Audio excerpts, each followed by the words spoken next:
Welcome to Human Potential at Work, the show where we explore social impact, inclusion, and empowerment of everyone, including persons with disabilities. Get ready to be inspired, hear success stories, and learn tips and principles for bringing out the best in everyone.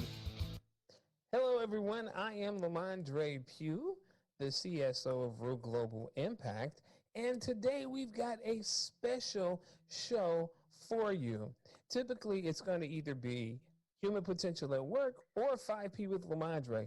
Well, today you get both of them in one, and Debra is with me. Debra. Well, hello everyone.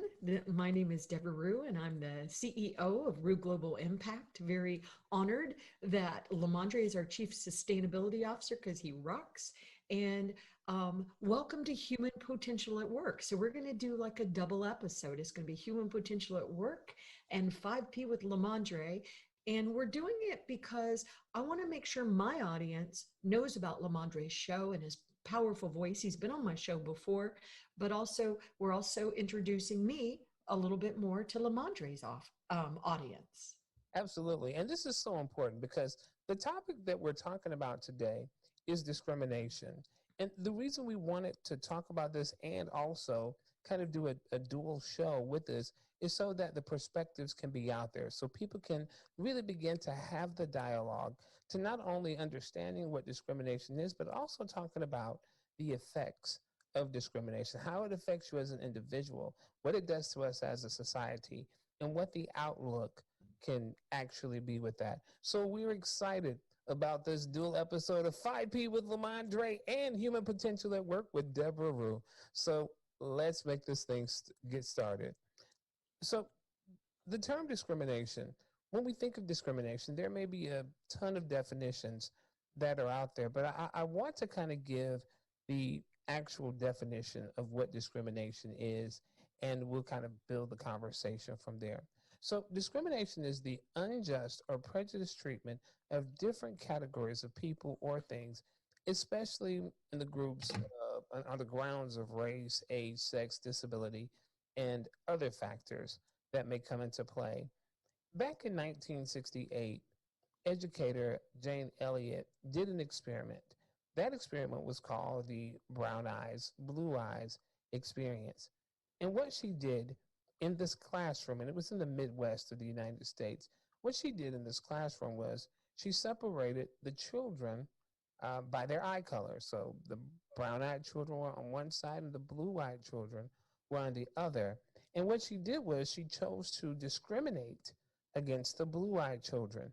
But something fascinating happened during this experiment. A little boy with brown eyes who typically struggled with mathematics and spelling, he began to spell words that she knew he was having trouble spelling. He began to read things that she knew he was struggling with to read. He began to do multiplication tables when typically he really struggled with that. But on the flip side, a brilliant little girl who had blue eyes, who she began to discriminate against, all of a sudden started struggling with the mathematics and struggling to read the simplest things that she always never had a problem with. And what this showed was the impact that discrimination can have on individuals. And that's what we're seeing even in society today. Think about how, for hundreds of years, specific groups have been discriminated against and the reasons for that discrimination, but more importantly, the effect of that discrimination. What has happened? Why is it that poverty rates are so high in certain communities? Why is it that certain groups are more unemployed than other groups? Why is it that these disparities often happen? So that's what we're going to talk about today. And we're going to talk even in more detail about that and about our own personal experiences with discrimination. So, Debra, can you think of a time in your life where you personally have experienced discrimination? Yeah, even as a white person, I have living in a developed country. I have definitely had discrimination. You know, it's interesting because we were talking about this before we went on air, but I've actually been discriminated against because I'm from the South. Because Right. people will often say people Southerners are so slow and they're so clueless and we're so racist, and I'm a white Southerner from Florida, right? So obviously you were bigot, and so I've had that. I also have been discriminated against many times as a woman, especially a woman in business and a woman in technology. I Right. remember my old company, Tech Access, which I was blessed to work with you there. I I actually got a certification from the United States government. It's an 8A certification. It's Right. a way to help businesses up because I was able to show a long time um, record of discrimination because I was a woman. I actually had a man tell me, I live in Virginia now, but also Southern state, but I live in Virginia, and I had a white man tell me that if I did not have a white CEO running my company, I would never be successful. And luckily, he volunteered to do that. And he just wanted me to give him $10,000 plus this huge salary so this white male CEO could run my company, which, by the way, I didn't do. But so as a woman, I've been discriminated against. And then, of course, also now that I'm an older woman, because I'm 61 now, that's old according to statistics. And so I've also, found that, discrimination. Now, it's funny when you think about discrimination because you think, oh, yeah, Deborah, but are cops, shooting you down on the streets? Well, I think that discrimination, we need to really take a look at it, which we're talking about here, and understand that just because your discrimination is not as bad as another person's discrimination doesn't mean you're not being discriminated against, and that we don't need to have these mindful conversations about it. But those are just a few examples. And one more point, LaMondre, also having a daughter with Down syndrome, there was also discriminations associated with that, almost like treating my family like my family was broken. And then, of course, my Right. husband's got dementia now, so we must be broken. So something's wrong with my bloodline, or what the things that we think of to categorize people, to hold them back and say, you're not good enough, or worse, kill them in the street in front of the children. Right. It's a time that of real disclosure. Yeah, and I'll tell you, I think that we really have to begin to look at the broader definition of what discrimination is. And the reason I think that's important, because you're right. So often people try to say, well, well, my situation is worse than yours, or your situation is not. Listen, whenever you are denying someone or refusing someone or treating someone less than or unfavorably because they belong to a certain group or a certain class, that is discrimination. And the truth is, we really need to dig to the root of this thing and gut it out. Because the truth is, it holds us all back. When we think, when we start allowing biases and prejudice to separate us, then the truth is we can no longer move forward as a society, and it becomes a major issue. And so, one of the things that I realize is that as a person with a disability and as a black man born and raised in the South, I certainly have experienced discrimination in a number of different ways. And I've seen how discrimination has also affected other people around me. It's the kind of thing whereas there is an expectation in many instances that you would do less than. And I'll give you a prime example. Um, you know, as a person with a disability, I'm not expected to be gainfully employed. As a person with a disability, I'm not expected to participate fully in society. And honestly, there are barriers that are erected to keep me from doing those things. There are literally systemic barriers and actual physical barriers that are put in place. And the result is it prohibits many people in my situation from participating fully in society. And here's an example of that. And fortunately, there are some things that are in place now to help alleviate those things or ease those things. But the truth is, those barriers still exist. Okay, so as a person with the type of disability that I have, I rely on attendant care to get me up in the mornings, to help get me dressed, to feed me, because I have spinal muscular atrophy. And the truth is, I need assistance with those types of things. They're called ADLs, activities of daily living. And it's the simple stuff. Like I said, feeding, bathing, getting out of bed, putting on clothes, the simple stuff you do to live life every day. Well, in order to get that stuff done, you have to pay. You have to pay for that kind of thing. There's somebody that has to be compensated Mhm. for that. Well, here's the thing. As long as I'm not working, as long as I'm not gainfully employed, I would probably qualify for Medicaid, which would help provide those services for me. But if I got a job and I started earning over a certain amount, those services would go away. Right. Now, here's the issue with that. Especially if especially if the job that you have is not paying you almost a six-figure salary, you're not going to be able to afford to pay for those attendant care services out of your pocket. For example, my attendant care runs in the neighborhood of about $35 to $40,000 a year. Now, if I'm working at the local retailer and I'm only making 20,000 a year, or 25,000, 40,000. Let's say I'm making 40,000 a year. Can I afford to pay another 40,000 in order to care, in order to get the care that I need? No. Well, but what happens is if I start making 25, 26, 27,000, then those services go away. That is a systemic barrier that's put into place that would prohibit many people from finding gainful employment, even though they want to, even though they're qualified to, even though they're capable of doing it. But because they can't get themselves out of bed, now it's, oh, well, guess you need to cut back to part time.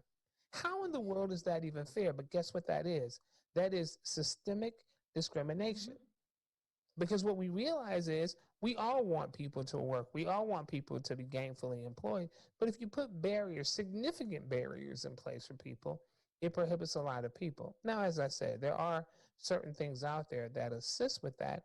But the truth is, wouldn't it be better if we just reimagined the system, if we Yes. reworked the system to say, hey, we want all of our citizens to achieve the potential that they have. We want their potential and their ambitions to be met with opportunity. And if that happens, then we can really see some things. So that is a form of discrimination. And the ultimate effect of that is that you have many people who simply can't overcome that, who simply don't have the resources or even the know-how. Because the other piece of that, even though there are supports out there to kind of assist with those kinds of things, it's like mining for gold to find it. And then the other piece of that is really getting an understanding of it, because it's a really complicated system. So that's a form of discrimination and how it impacts someone's life when they're simply trying to do what everyone else is trying to do as well. That's right. You have a purpose. And I also believe that another form of the systemic racism, discrimination, is that we pay the caregivers that are doing really powerful work. And there are people that are they really want to do this work. This speaks to them at a soul level. We pay them garbage Yeah. as a society, people that are taking care of human beings. And I see it with my daughter with Down syndrome, who's in a supported apartment. The caregivers that come in, and not all of them are great, but most of them are amazing people. They're having to work 2, 3 jobs to pay their bills, to take care of their children. It's like the jobs that they're doing that are so critical to my daughter and our family. Like you said, everybody around them, they're not even valued monetary wise. Right. And I think that's a form of this discrimination as well. It's like, oh, well, the job you do doesn't matter. Well, it sure does matter to my daughter. It matters to me as the mother of my daughter. It matters to me, to my husband. So it's, and I think there's a lot of misunderstandings about this stuff as well, Oh, no. and how we discriminate each other in just the little subtle ways. And I like the word you used before, could we reimagine this? Could we reimagine our societies? Because right now our societies, they appear to be on fire with some gunfire, hurricanes, COVID-19 silently creeping around, taking us out. So it's it is systemic. It really is. It really is. Even though I can't say that word today. Yeah, I seem to be struggling with the new lips too. It's the thing, but you know what? You're absolutely right, and I think that all plays into a part of it, particularly the amount that caregivers are being paid. I think it's a travesty that someone who has made it their vocation to make certain that other people have a decent life are not earning enough to take care of their own lives. Right. That blows me away, and it makes no sense at all to me. But again, that's a part of the system, and again, it also reflects back to the effects of discrimination. But and that's a systemic piece of it. So there are some very systemic impacts that discrimination has, but there's some other things that happen as well. The example in the story that I told earlier about Jane Elliott and the experience and the experiment that she did, the blue eyes, brown eyes experiment. And I think about the impact that it had on those children in that classroom. But imagine that over time, over and over again, that this is the way that people are treated. So that means that some people will perform exceptionally. And I mean, as a group, they will perform exceptionally well, while others may have more difficulty because of how they're treated. And this does indeed manifest its way through society. You know, there's a statement that says if someone has been relegated to using the back door all their lives, when they have the opportunity to enter the front, they're going to seek out the back door because that's how they've been conditioned, because that's how the situation has been. And that happens so often in Right. our society. They start buying it. You know, Absolutely. we all do. Oh, you're a little slow, aren't you? Or, oh, you're a little, the things that, people say to us, adults say to us when we're children, they can be very powerful, negative and positive, negative and positive. Absolutely. It starts playing in your own head, and you almost become. I am, unfortunately, a survivor of sexual abuse, and the victims, we blame ourselves. And I was, especially when I was a young woman, I was constantly sexually harassed. And I remember one time, LaMondre, I called the police because I was living in Florida alone, and somebody slammed into my door. It scared the heck out of me. I called the police. Well, the police officer thought I was pretty cute, and so he started harassing me. He started coming by at all hours and shining his light, and who am I going to call? Who am I going to tell? Who's Right. going to believe me over a police officer at the Right. time, I thought. And it wasn't as bad. I mean, I have a friend whose mother was murdered by her boyfriend, so it's, women have been held back and abused and tortured and raped and taken. What has been done to women is horrifying, and girls, it just horrifying. And now, we're fighting back, we're being heard, there's some progress, but it's still happening all over the world. It's horrifying. It's horrifying what Absolutely. happens. Absolutely. And I think that is kind of the pivot that I wanted to make at this point. I wanted to talk more about, okay, so how are things changing and what are the things that are contributing to those changes? So you mentioned that people are fighting back. I think particularly about things like the Me Too movement Mm-hmm. and what that movement has meant for empowering, and I was going to say empowering women, and it does indeed empower women, but it empowers all of us, actually. When you really think about it, when you really look at what it meant in terms of sexual harassment and just being in charge of your own person, so Mm-hmm. that has been significant. Obviously, the Black Lives Matter movement has been Yes. a significant movement in terms of shining the light on racial discrimination and again, Black Lives Matter is not only about Black lives, it is a recognition, the fact that, listen, when we say, yeah, everybody's created equal, well, you need to act like it. We need to act like it. And essentially, that's what Black Lives Matter is really about.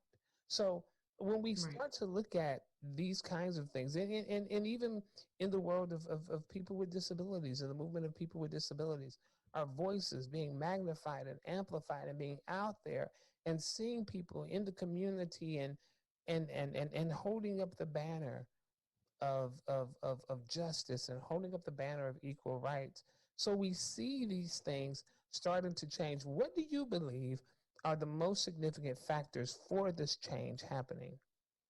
You know, I really believe that sometimes people have to go down into the gutter and you have to see what you don't want the world to look like. Because right now in the United States, and I think everybody will agree with me, and it's not just a US problem, but we'll just speak about it from that lens. But I think a lot of us did not know how bad things were. I mean, we thought they were, we knew they were bad, but we didn't know what we could do to fix it. And the Me Too movement was so beautiful and powerful, and it's still happening. But and even the Black Lives Matter, we have been dealing with Black Lives Matter before this current administration, but we just didn't fix it. So I think people had to realize, no, it is not okay for me just to sit and be anguished watching what's happening with somebody is shot 7 times in front of their children for doing nothing. You know, and I can cry about it and I can get real sad about it, but what are we doing? What are we doing to stop this? And so I think a lot of us are being woke up right now. And I think a lot of people are still really, really afraid. And obviously people are terrified. We're all terrified, but I recently did something. I recently did something where I went on air and I spoke about something I believe in. And but at the same time, it sort of freaked me out and scared me because they were doing these little sound bites saying, well, Debra Ruh says this. And I thought, well, Debra Ruh's used to being like trying to be a good girl, you know, because I was sadly raised in a home where there was a lot of emotional, sexual, physical abuse. And how I survived it was I learned to be a good girl. So I was a good girl. And it's interesting. I could start, tearing that apart. What does that mean to me? But there are things that I would see, and I wouldn't, I want to try to say this right. So excuse me for taking so long to say this, but I have always been against bullies. As a matter of fact, I actually caused some problems in my family because when I would defend somebody that was being bullied at the cost to myself and others, because it's just something I never, no matter what, being a good girl, I'm not going to put up with bullying. I actually remember somebody bullying my brother, my little brother. He's like exactly 1 year in 1 day younger than me.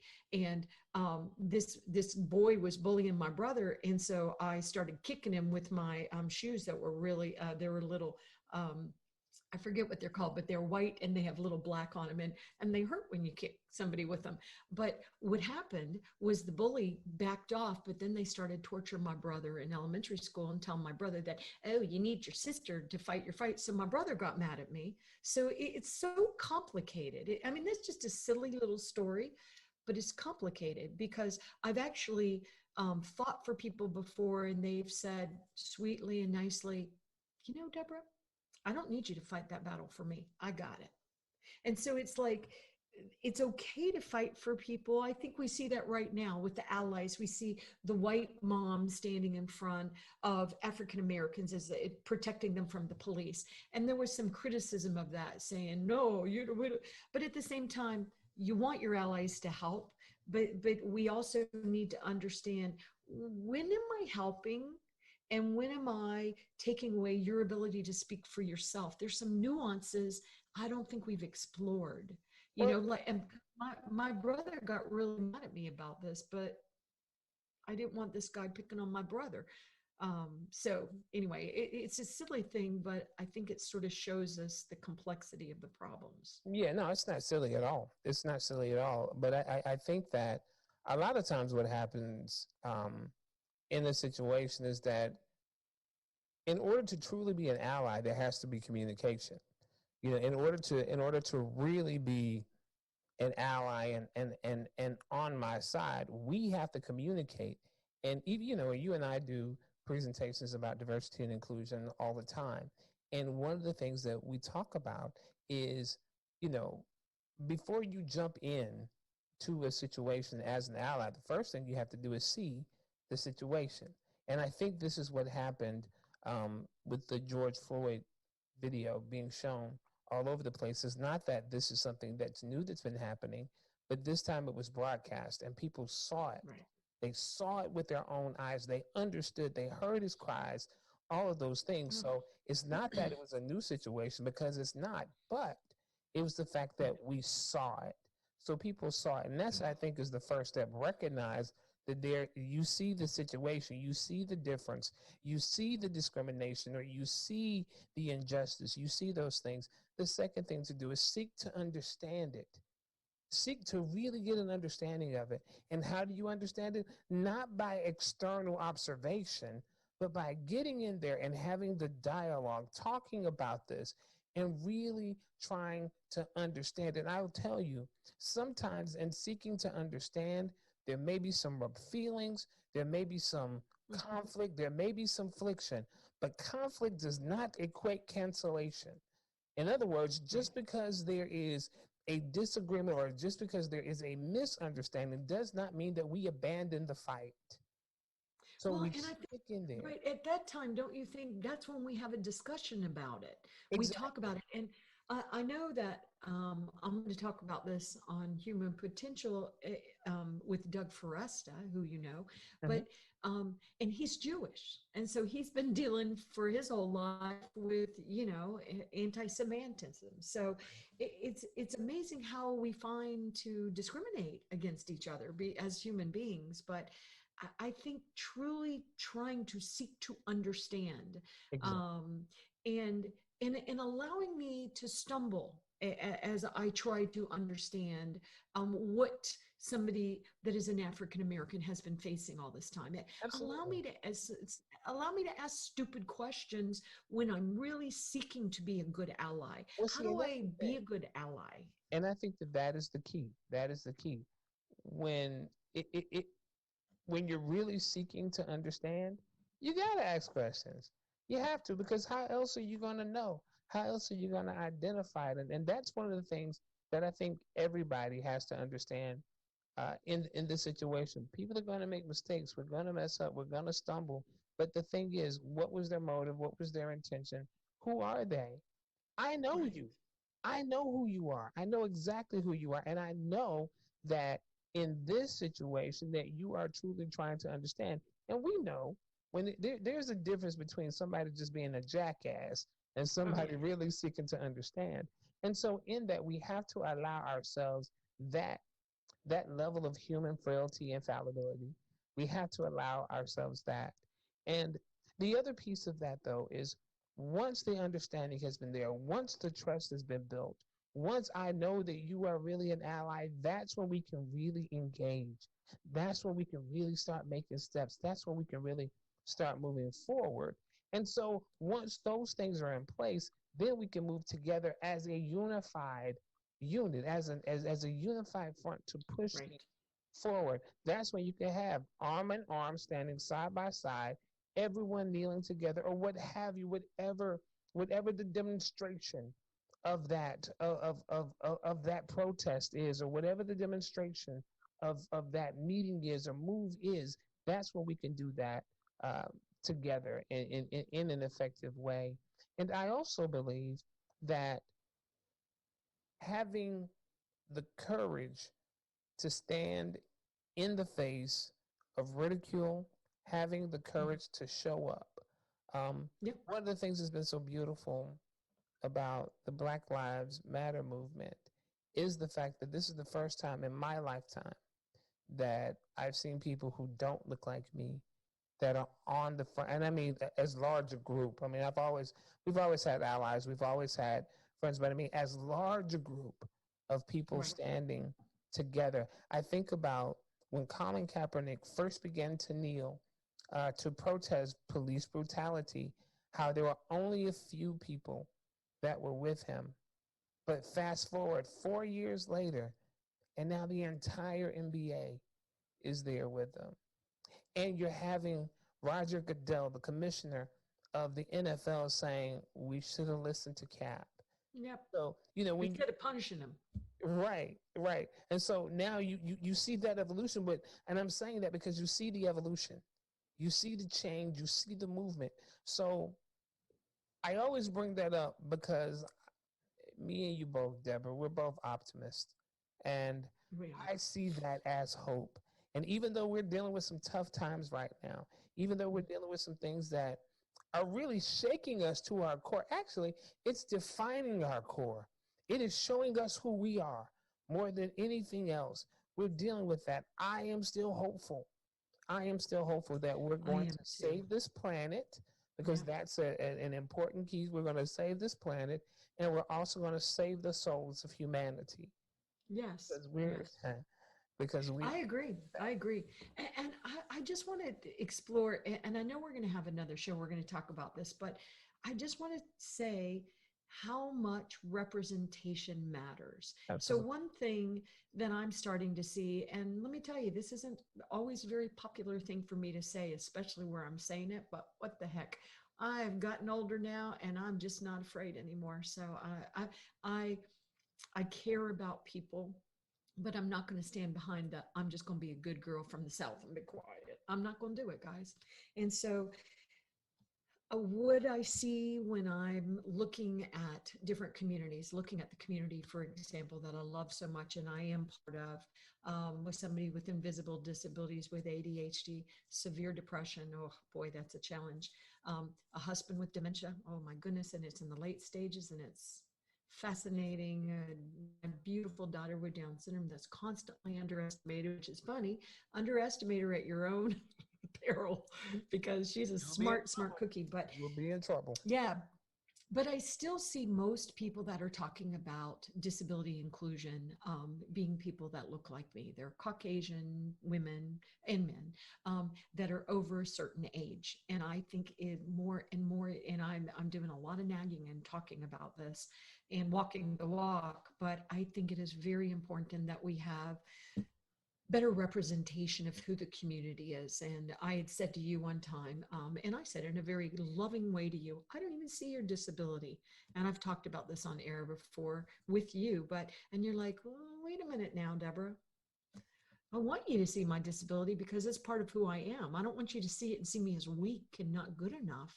But this is who LaMondre is. And you said it much better. But before we, leave this discrimination topic, I want to talk a little bit about why representation matters. Why was it so important that Joe Biden select a woman and a woman of color right now? Oh, excuse me, let me offer a third one. A woman of color, and a woman that's qualified to do the job.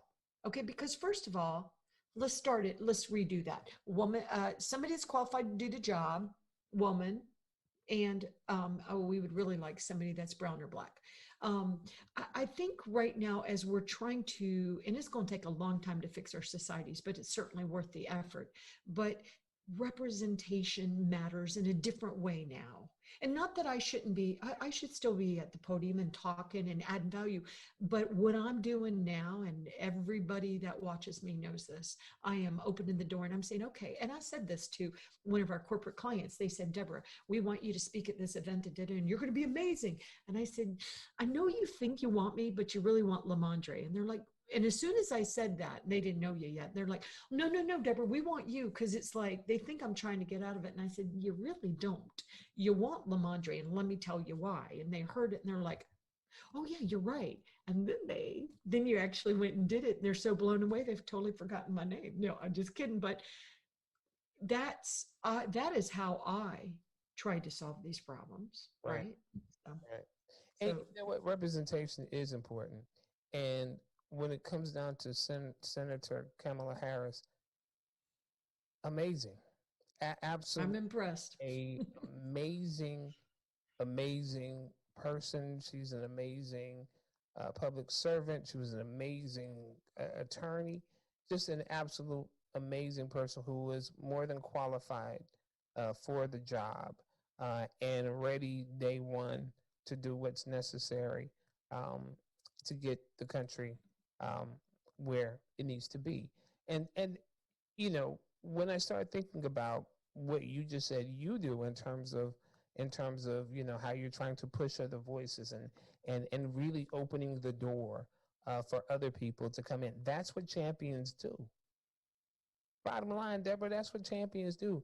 You take your position of influence, you take the circle of support that you have and the areas and the arenas that you run in that you may have some level of privilege in, and you open Mm-hmm. the doors for people who do not have access to that.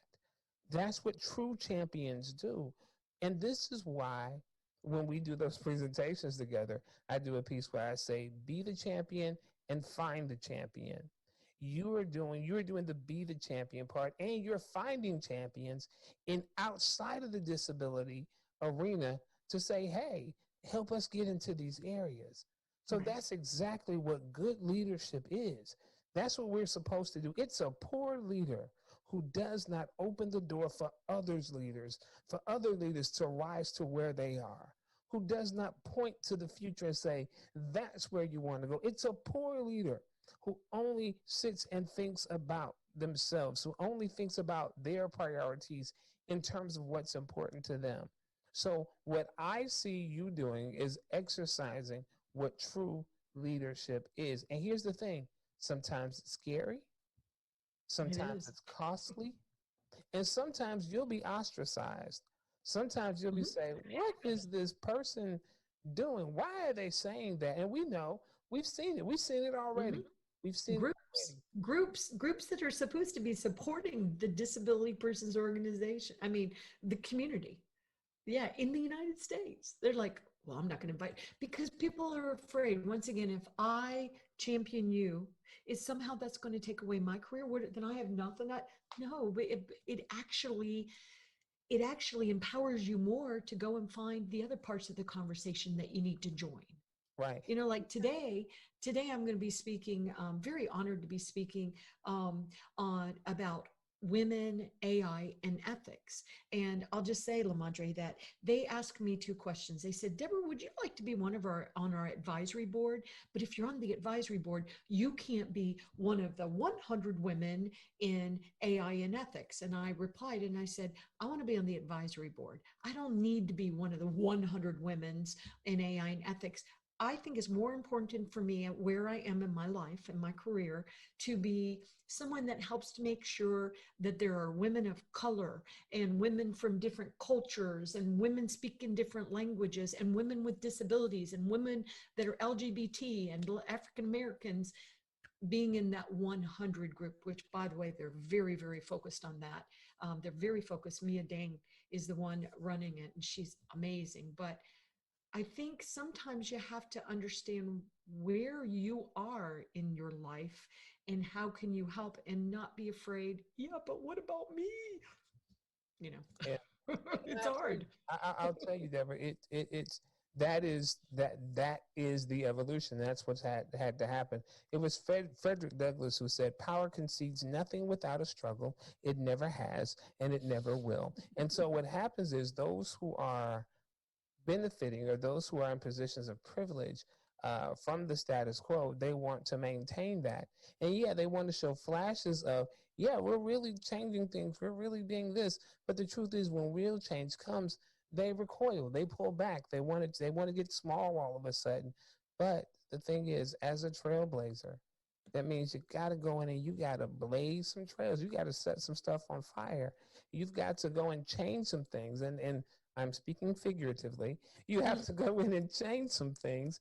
And sometimes that makes people uncomfortable. But Right. guess what? The position that we're in is not about making people comfortable. It's not at all. This is about creating environments where people really belong. And Yes. sometimes, in order to get to a place where people really belong, you got to make some folks uncomfortable. No. But wait a minute, I'm that good girl. Remember, I'm a good girl. I remember um, one of the last trips I took before we shut down in COVID. I was so honored to get to speak in Geneva at the United Nations International Labor Organization Global Business Disability Network, and it was amazing. But I did say on stage the same type of things. I think, once again, it can't only be older white people having these conversations. Representation matters. Where are the people with physical disabilities? Because I had a gentleman one time say to me that was born with cerebral palsy, and he's in a wheelchair. And he said, Deborah, whenever you come into the room, if people don't know me, assuming they don't know me, I come into the room, people don't really know what's on the agenda per se, right? A woman with purple hair, what's going on with you? But when he comes in the room, everybody knows that disability is at least partially going to be on the agenda, because he is a gentleman with disabilities who is a little bit harder to hear because of the cerebral palsy too, or not hard to hear, but hard to understand sometimes his words. But I also have seen you as a leader doing the same thing that I'm also trying to practice. You are opening doors for others behind you. I'm seeing you do that as well. And by the way, I want to continue. I forget to say that this is Dr. LaMondre Pough that we're talking to here. I just think that's so cool. And I want to remember to celebrate that you're Dr. LaMondre Pough. I mean, I'm a doctor because my initials are DR. Oh, wait a minute. Oh, I don't think that's the way it works, but let's celebrate each other too, Dr. LaMondre Pough. Let's celebrate each other. Well, I certainly do appreciate that, Deborah. And I'll tell you, I am so honored and so thankful to be a part of Ruh Global Impact, because I see us making a difference. And I work every day with people who are truly passionate and who are truly in love with what it is that we do. And the beautiful part about that is, yes, we are disability inclusion. Yes, we're about making changes for people with disabilities, but ultimately our goal is to make the world a better place. So guess what? We're also tackling issues of the environment with people with disabilities. Yes. We're also tackling issues of employment and gender equity and racial disparities with people with disabilities. Because here's the thing, as Deborah said earlier, representation matters. And so I need to be seen as a Black man in a wheelchair on the front lines fighting for gender equality. I need to be seen on the front lines as a Black man in a wheelchair fighting against transphobia and homophobia. I need to be seen as a Black man in a wheelchair fighting for the rights of people who are aging. Because ultimately, this is about making the world a better place. If you want to be included, get involved. Yes. And that's what we're doing. We're getting involved. And I think also, LaMondre, and I know that we have to close pretty soon, but I also think it's important that as somebody that's elderly now, I like the word elders, because when I think of the word elders, I have some Native American blood, and very proud of that. And it's a very small part, but that's okay. Mainly I'm totally white, but that's okay too. You know, British, Scandinavian, Scottish, but a little tiny Native American that I'm very proud of. But I think that it is just so important that we really honor each other along this walk, and we have the courage to stand up for others. And I think my generation, the baby boomers, why don't we try to grow into the word elders, where you support the people around you and you help the younger people, and there's still a place for us to play as elders. There definitely is, but I think we need to go back more to what we saw in the indigenous populations, where we really do appreciate and honor our elders, but our elders help the younger members of societies become their best self. Absolutely. I think I'm hoping to be part of that movement. Yeah, no, I absolutely love that term. And that's because, I was taught from my culture and my background to honor the elders and use counsel. I was fortunate to know my great grandmother, and she died at 107 years old, and she was still mentally sharp as a tack. And so as a kid, I remember sitting at her feet and just hearing her talk. And I remember how, as I look back on it as an adult now, I realized how precious that time was. And I'll tell you, we are lost if we abandon our youth and if we disrespect our elders. So I think that we must come together on that. And this is a great conversation. I think we did indeed uncover some things and talk about some things. And really, my hope is that it sparks conversation in our audiences, that it sparks dialogue, that it sparks the thought process of what can you do as an individual to fight against discrimination? How can you change that paradigm in your world, in your corner of the world? And I think that if we all do that, the aggregate of us all pushing together is how we really make that change. And so, Debra, thank you for sharing this time with the audience here at 5P. Yes. And thank you for sharing with the audience of Human Potential at Work. And we're going to do several more of this. We're going to really dig into these conversations, and we're going to make some people uncomfortable, and we apologize for that. But if you're uncomfortable with these conversations, really go inside and try to understand, why, and because the only way is moving forward and helping everybody be included and tapping into their true abilities. But people can't really do that if society doesn't support people doing that. So we got this. So thank you, LaMondre. Thank you. Absolutely. Thank you, everyone, for watching too. All right. I'm LaMondre Pough, and on behalf of Debra Ruh, live big, live full, live authentic. Bye-bye.